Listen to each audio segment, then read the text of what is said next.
Salut les amis, bienvenue sur la chaîne. Dans cette nouvelle vidéo, nous allons vous parler d'un garde rapproché de Chantal Biya impliqué dans un vaste scandale. N'oubliez pas de vous abonner à la chaîne pour plus d'actu. Il aurait tabassé sa femme à mort. La dame venait pourtant d'accoucher. La femme a perdu la vie. La frontière entre la vie privée et la vie publique d'un homme public est assez fébrile, surtout lorsque ce dernier commet des infractions réprimées par la loi. Un des gardes rapprochés de Chantal Biya est dans un véritable pétrin actuellement.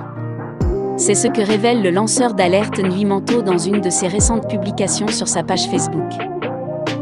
Cameroun Web vous propose en intégralité le récit tel que publié sur la page du lanceur l'alerte.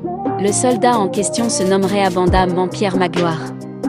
À en croire la publication, il aurait tabassé à mort sa femme qui venait pourtant d'accoucher. Une femme qui caresse un homme violent embrassera sa propre mort dans la tombe.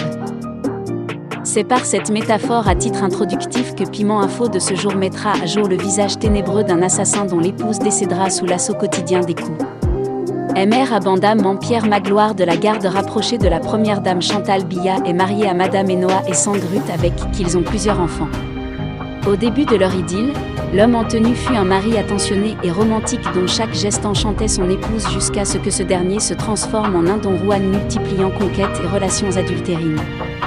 Sa pauvre femme, découvrant les infidélités de son mari, sera quotidiennement bastonnée.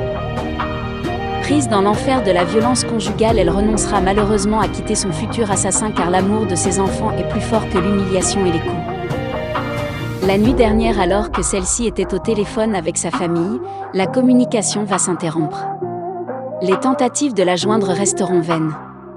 Son mari non plus ne décrochera pas. Plus tard, il affirmera transporter sa femme à la clinique de Main-Beaumont indiquant qu'elle ne survivra pas. Plus tard, l'époux Violt annoncera avoir déposé le cadavre de sa femme à la morgue de l'hôpital Jameau. La famille de la pauvre Enoa et Sangrut réclame justice. Elle laisse plusieurs enfants dont un bébé.